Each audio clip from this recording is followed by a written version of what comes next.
Ibu Rubaya sudah lama meninggalkan mereka dan tak pernah kembali sejak itu.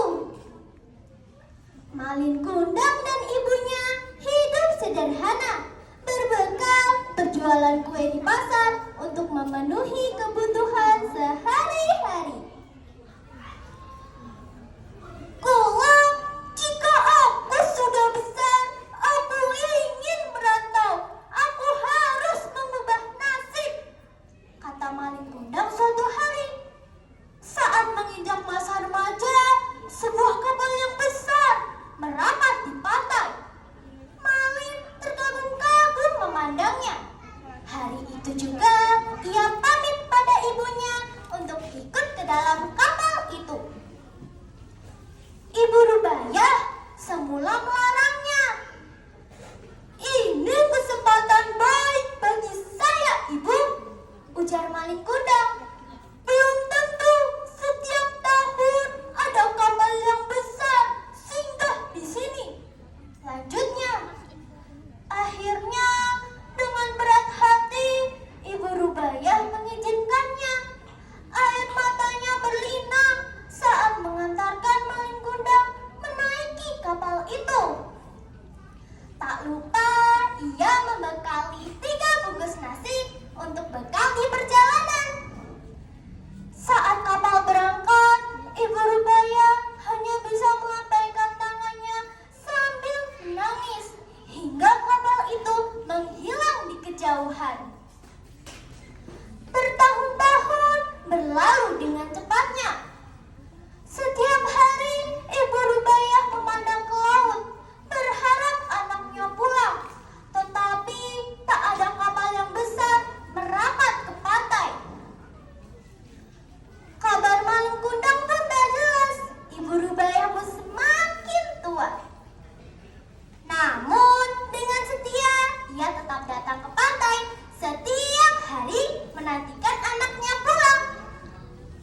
Hingga suatu hari tersiar kabar dari nahkoda kapal bahwa Malin Kundang telah kaya raya dan menikah dengan gadis cantik, putri seorang bangsawan. Betapa bahagianya hati Ibu Rubaya mendengar hal tersebut. Tak lama setelah itu, sebuah kapal yang besar dan mewah merapat ke pantai. Orang-orang ramai menyambut. Itulah kapal Malin Kundang.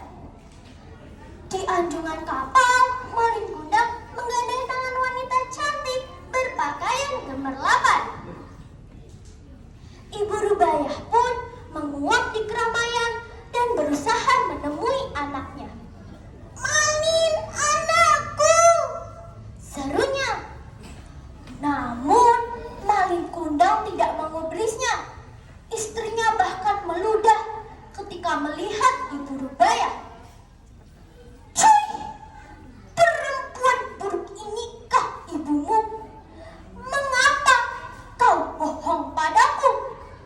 Bukankah kau dulu berkata bahwa ibumu bangsawan sederajat dengan kami?" Betapa malunya Malin Kundang mendengar perkataan istrinya itu. Apalagi setelah melihat pakaian Ibu Rubaya yang dekil dan compang-camping.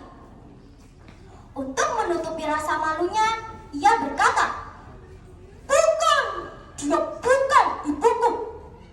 Lalu diusirnya Ibu Rubaya dengan kasar.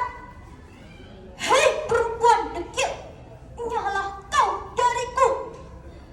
Ibuku tidak melarat sepertimu." Bahkan Malin Kundang sampai menendang ibunya. Tak lama setelah itu, Malin Kundang memerintahkan anak buahnya agar kembali berlayar.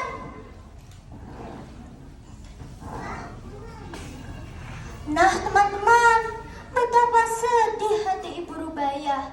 Ia menangis sambil meratap, "Ya Tuhan, jika dia memang anakku, aku mohon keadilan-Mu." Tak lama setelah itu, turunlah hujan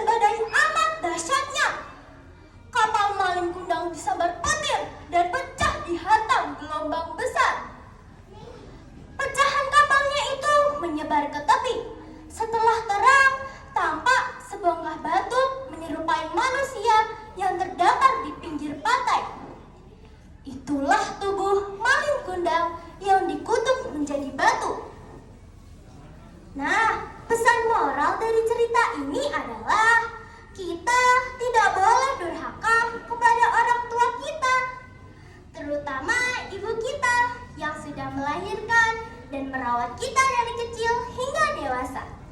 Terima kasih. Wassalamualaikum warahmatullahi wabarakatuh. Waalaikumsalam warahmatullahi wabarakatuh. Apresiasi untuk Adik Magnolia Praudisewa Kota